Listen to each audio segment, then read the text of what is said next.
কলেজে পড়তে পড়তেই যদি নিজের খরচ নিজে চালাতে পারতে কেমন। আমি একটি অনলাইন প্ল্যাটফর্মে কাজ করি, যেখানে 17টি ভিন্ন আয়ের পদ্ধতি সম্পর্কে শেখার সুযোগ রয়েছে। শুধু তাই না, স্পোকেন ইংলিশ, ডিজিটাল মার্কেটিং থেকে শুরু করে এথিক্যাল হ্যাকিং এর মতো হাই ডিমান্ড স্কিলস। অনেকের মনেই প্রশ্ন আসে, এটা যদি ফ্রড হয়, যদি স্ক্যাম হয়ে যায়, আমার তো ভয় লাগে।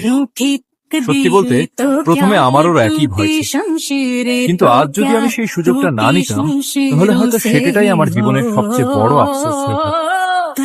আজ এখানে শুধু আমি নই, হাজার হাজার স্টুডেন্ট এবং হাউস ওয়াইফ নিজেদের স্বপ্ন পূরণের পথে এগিয়ে যাচ্ছে। আমিও খুব অল্প টাকা দিয়ে শুরু করেছিলাম, আর আজ এই প্ল্যাটফর্মের মাধ্যমে নিজের অনেক স্বপ্ন পূরণ করতে পারি। তুমিও যদি নতুন স্কিল শিখে নিজের আয়ের পথ তৈরি করতে চাও, তাহলে কমেন্ট করো গৌরী সেন। আমি তোমাকে বিস্তারিত জানিয়ে গাইড করার চেষ্টা করব।